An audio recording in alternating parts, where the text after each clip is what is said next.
Hi friends, welcome to my channel. இன்றைக்கி white ஷூவை எப்படி 5 மினிட்ஸில் க்ளீன் பண்ணலான்ற டிப்ஸை தான் நான் இன்றைக்கி உங்களுக்கு சொல்ல போகிறேன். நியூஸ் பேப்பர் கீழே போட்டுக்கோங்க. ஒரு சின்ன பாத்திரம் மாதிரி எடுத்துக்கோங்க. ஏன்னா கீழே டஸ்ட் படாமல் இருக்க. 2 டேபிள் ஸ்பூன் பேக்கிங் சோடா போடுறேன் நான். நெக்ஸ்ட் பேஸ்ட் ஏதாச்சும் உங்களுக்கு என்ன பேஸ்ட் வேணுமோ அதை எடுத்துக்கோங்க. ஒரு 1/2 டேபிள் ஸ்பூன் போடுறேன். நெக்ஸ்ட் ஹாஃப் லெமன் எடுத்திருக்கேன் நான் அதுலேயே லெமனை பிழிஞ்சு விட்டுக்கிறேன். அப்படி நம்ம பிழிஞ்சு விடும்போதே அதிலேருந்து ஒரு மாதிரி பொங்கி வர மாதிரி இருக்கும். ஏன்னா அதில் பேக்கிங் சோடா லெமன்லாம் போடுறதுனால பாருங்கள், அதை நான் பண்ணும்போதே உங்களுக்கு தெரியும் டிஃப்ரென்ஸாக. நான் அந்த லெமன்லேயே மிக்ஸ் பண்ணிக்கிறேன். உங்களுக்கு வேணும்னா நீங்கள் ஸ்பூனில் கூட நீங்கள் மிக்ஸ் பண்ணிக்கோங்க. நான் லெமனை வச்சே தான் அந்த ஷூ பாலிஷ் பண்ண போகிறேன். நல்லா மிக்ஸ் பண்ணிக்கோங்க. இப்போ ஷூ எடுத்துக்கிறேன். ஷூ எடுத்துகிட்டு அந்த லெமனில் அந்த பேஸ்ட்டை மிக்ஸ் பண்ணி எடுத்துகிட்டு பாருங்கள், ஃபுல்லாகவே நான் போடுறேன். கொஞ்சம் கொஞ்சமாக ஸ்க்ரப் மாதிரி பண்ணிகிட்டே வரேன். உங்களுக்கு பண்ண டிஃப்ரென்ஸ் நல்லா தெரியும்.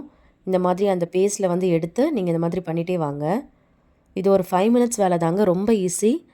பிள்ளைங்க வச்சுருக்கிறவங்களுக்குலாம் இது ரொம்ப ஈஸியாக இருக்கும். ஏன்னா முன்னாடி நாள் வாஷ் பண்ண மறந்துட்டுருப்போம், சம்டைம்ஸ் ஞாபகம் இருக்காது. ஸோ இதை நீங்கள் சட்டுன்னு இந்த மாதிரி பண்ணிவிட்டு நீங்கள் இந்த ஷூவை நல்லா காய வச்சிடலாம். நல்ல வர்த் இருக்குது இதுக்கு. இதை நீங்கள் கண்டிப்பாக எல்லாருமே ட்ரை பண்ணி பாருங்கள். எல்லா இடத்துலையும் இந்த மாதிரி நல்லா வச்சு ஸ்க்ரப் மாதிரி பண்ணிக்கோங்க. இல்லைன்னா நீங்கள் ப்ரெஷ் கூட யூஸ் பண்ணிக்கலாம். நெக்ஸ்ட் ஒரு தண்ணியில் ஒரு காட்டன் துணி எடுத்து டிப் பண்ணி எடுத்துக்கிட்டு அந்த ஷூவில் நான் தொடச்சி எடுத்துக்கிறேன். நான் இது பெரிய துணியாக எடுத்திருக்கேன். ஏன்னா முன்பக்கம் தண்ணியில் டிப் பண்ணி தொடச்சி எடுத்துகிட்டு பின்னாடி அதை ஒரு ஃபுல்லாக அதை தொடச்சி எடுத்துக்கலான்னு பார்க்குறேன். நீங்கள் துடைக்கும் போதே உங்களுக்கு நல்ல டிஃப்ரென்ஸ் தெரியும். திரும்ப இன்னொரு தடவை டிப் பண்ணி எடுத்துக்கோங்க. ஒரு 2 டைம்ஸ் பண்ணுங்கள். திரும்பவும் அதே மாதிரி நான் தொடச்சி எடுத்துக்கிறேன். பெரிய கிளாத்தாகவே எடுத்திருக்கேன். நெக்ஸ்ட் பாருங்கள், அந்த தண்ணி இல்லாத இடத்துல திரும்ப அந்த துணியை வச்சு நான் தொடச்சி எடுத்துக்கிறேன். நீங்கள் துடைக்கும் போதே உங்களுக்கு நல்ல ஒரு டிஃப்ரென்ஸ் தெரியும். கண்டிப்பாக இதை நீங்கள் ட்ரை பண்ணி பாருங்கள். இது உங்களுக்கு யூஸ்ஃபுல்லாக இருக்கும். இது ஒரு 5 மினிட்ஸ் வேலை தாங்க இது. பாருங்கள், பண்ணும்போதே நல்ல டிஃப்ரென்ஸ் தெரியும் உங்களுக்கு தொடச்சிட்ட பிறகு. நான் இந்த மாதிரி 4 ஷூக்கு பண்ணியிருக்கேன். இது நான் தொடச்சி எடுத்த ஷூ. இது எல்லாமே டிஃப்ரென்ஸ் நான் காட்டுறேன். முன்னாடி துடைக்காததுக்கும் இப்போ தொடச்சி எடுத்ததுக்குமே நான் டிஃப்ரென்ஸ் உங்களுக்கு காட்டுறேன். இருங்க, நான் இந்த 4 ஷூக்கும் 2 பேக்கிங் சோடா டேபிள் ஸ்பூன் போட்டிருக்கேன். இது பாருங்கள், இது பழைய ஷூ. நெக்ஸ்ட் ஸ்டெப் இந்த ஜார், மிக்ஸி ஜாரில் பிளேட் கொஞ்சம் மொக்கையாக இருக்கும், சரியாக அரிப்படாது. அதனால் நம்ம யூஸ் பண்ண முட்டையை ஓடு அதில் போட்டுட்டு சும்மா வேஸ்ட்டாக வச்சுருக்கோம்ல, அதை எடுத்து நீங்கள் போட்டுட்டு ஒரு வாட்டி அதை கிரைண்ட் பண்ணுங்களேன். அந்த பிளேட் கொஞ்சம் ஷார்ப் ஆகும். அதே மாதிரி கல் உப்பை கூட நம்ம போட்டு யூஸ் பண்ணலாம். அதை போட்டு நீங்கள் ஒரு அடி அடிச்சிங்கன்னா அந்த பிளேட் கொஞ்சம் ஷார்ப் ஆகிடும். ஆனால் இந்த முட்டை போட்டு நீங்கள் யூஸ் பண்ணிட்ட பிறகு இந்த மாதிரி தான் இருக்கும், தூள் தூளாக.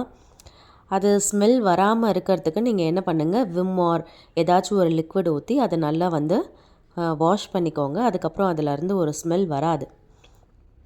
ஸோ நான் இந்த மாதிரி தான் பண்ணுவேன். கொஞ்சம் ஏதாச்சும் லிக்விட் ஏதாச்சும் ஊற்றி அதை கொஞ்சம் நல்லா க்ளீன் பண்ணிவிடுவேன். நெக்ஸ்ட் இப்போ என்னென்னு பார்க்கலாம். பூண்டு உரிக்க சம்டைம்ஸ் கஷ்டமாக இருக்கும். இப்போ ஸ்கூலுக்கு நம்ம ஏதாச்சும் கட்டும்போது லன்ச் எல்லாம் ப்ரிப்பேர் பண்ணும்போது ஃபாஸ்ட்டாக செய்ய முடியாது நம்மளால். அதுக்கு என்ன பண்ணுங்கள், ஹாட் வாட்டர் கொஞ்சம் ஊற்றிக்கோங்க. கொஞ்சம் ரொம்ப ஊற்ற வேண்டாம், ஓரளவு மீடியமாக கொஞ்சம் ஊற்றுங்க. அதில் ஒரு 10 மினிட்ஸ் ஒரு 5 மினிட்ஸ் போட்டால் கூட ஓகே தான். அதுக்கு பிறகு அந்த பூண்டை உரித்து பாருங்கள், ரொம்ப ஈஸியாக வரும் நம்மளுக்கு. அது ரொம்ப யூஸ்ஃபுல்லாக இருக்கும். ஃபாஸ்ட்டாக நம்ம வேலையெல்லாம் முடிச்சுக்கலாம்.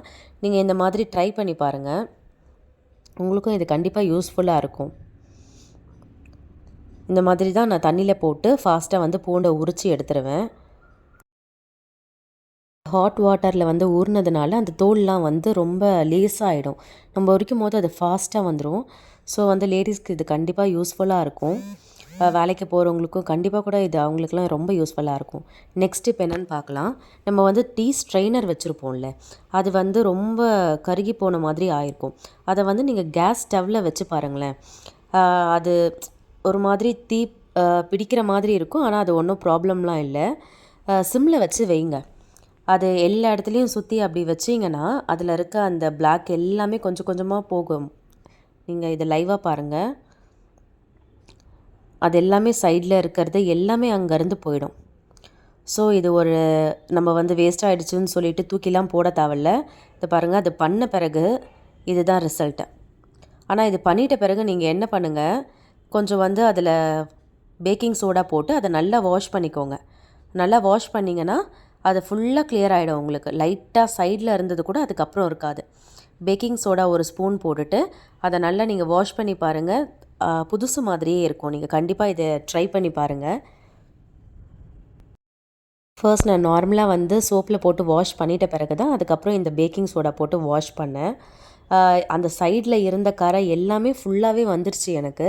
நீங்கள் கண்டிப்பாக எல்லாமே ட்ரை பண்ணி பாருங்கள். ஃபஸ்ட்டுக்கும் இதுக்கும் பயங்கரமாக டிஃப்ரென்ஸ் தெரியும். இது பாருங்கள், பழசுக்கும் இதுக்கும் நல்ல டிஃப்ரென்ஸ். இது வந்து ஃபஸ்ட்டு வாஷ் பண்ணுறதுக்கு முன்னாடி இருந்தது, இது அவ்வளோ பிளாக்காக இருந்தது. வாஷ் பண்ணிட்ட பிறகு ஃபுல்லாக நல்லா புதுசு மாதிரி ஆகிடுச்சு பாருங்கள். உங்களுக்கு இந்த வீடியோ பிடிச்சிருந்தா கண்டிப்பாக லைக் பண்ணுங்கள், ஷேர் பண்ணுங்கள், சப்ஸ்கிரைப் பண்ணுங்கள் ஃப்ரெண்ட்ஸ். தேங்க்யூ.